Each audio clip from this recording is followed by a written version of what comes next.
श्लोक 1 अध्याय 4। श्री भगवानुवाच इमं विवस्वते योगं प्रोक्तवानमव्ययं विवस्वान्मनवे प्राह मुनिरिक्ष्वाकवे ब्रवीत्।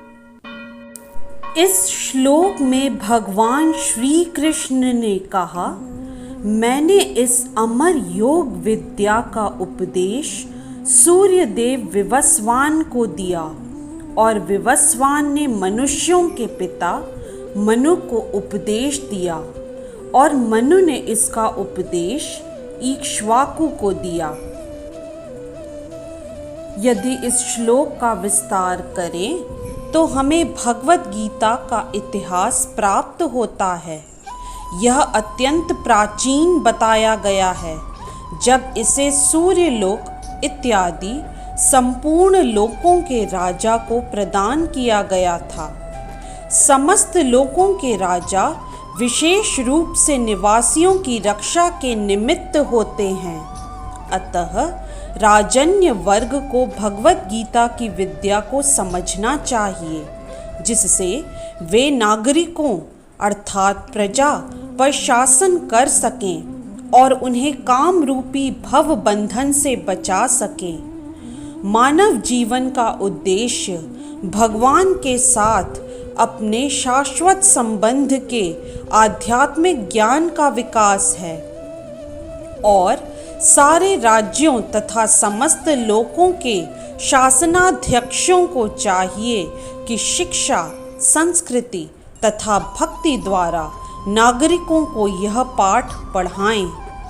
दूसरे शब्दों में, सारे राज्य के शासनाध्यक्ष कृष्ण भावनामृत विद्या का प्रचार करने के लिए होते हैं, जिससे जनता इस महाविद्या का लाभ उठा सके और मनुष्य जीवन के अवसर का लाभ उठाते हुए सफल मार्ग का अनुसरण कर सके। इस मनवंतर में सूर्यदेव विवस्वान कहलाता है, यानी सूर्य का राजा, जो सौर मंडल के अंतर्गत समस्त ग्रहों अर्थात लोकों का उद्गम है। ब्रह्म संहिता में कहा गया है, यच्चुरेश सविता सकल गृहाणां राजा समस्त सुरमूर्तिर्शेष तेजाः यस्याज्ञया भ्रमते संभृत कालचक्रो गोविन्दम् आदिपुरुषं तमहं भजामि गोविन्दम् आदिपुरुषं तमहं भजामि।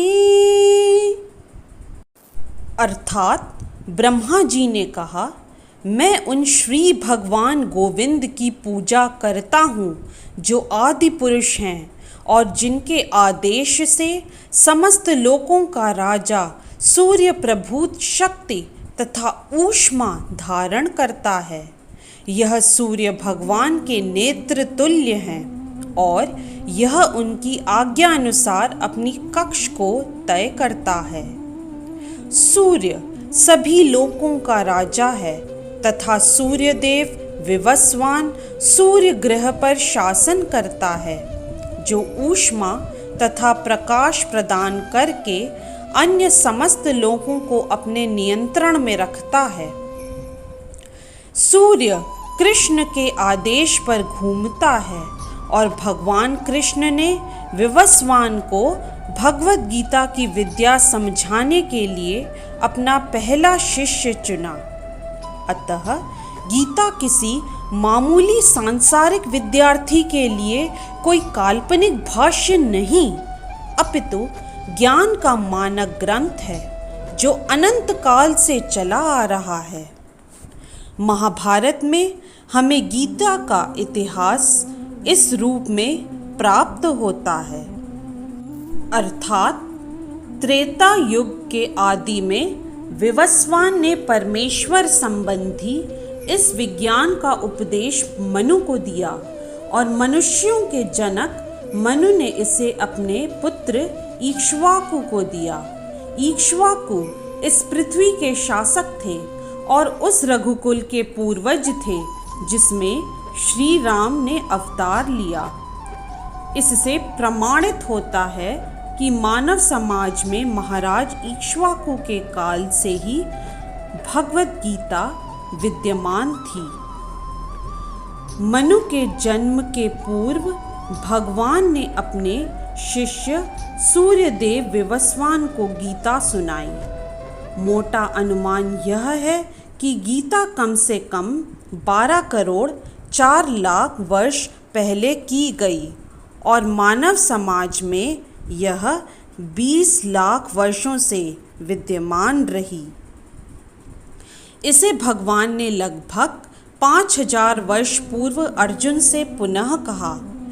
गीता के अनुसार ही तथा इसके वक्ता भगवान कृष्ण के कथन के अनुसार यह गीता के इतिहास का मोटा अनुमान है। सूर्यदेव विवस्वान को इसीलिए गीता सुनाई गई क्योंकि वे क्षत्रिय थे और उन समस्त क्षत्रियों के जनक हैं जो सूर्यवंशी हैं।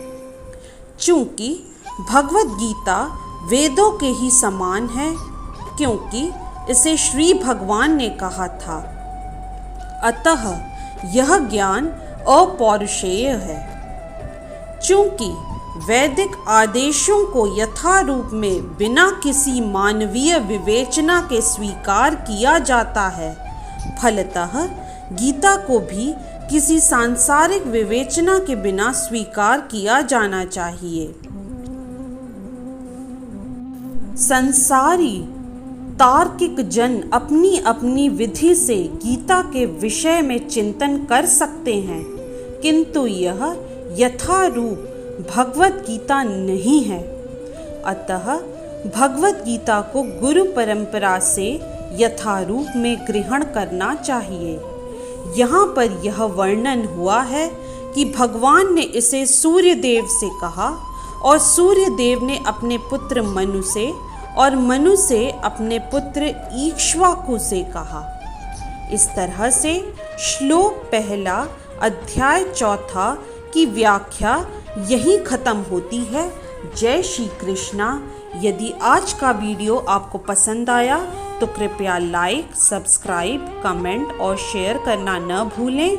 चैनल का नाम है मिस्टिक फेथ।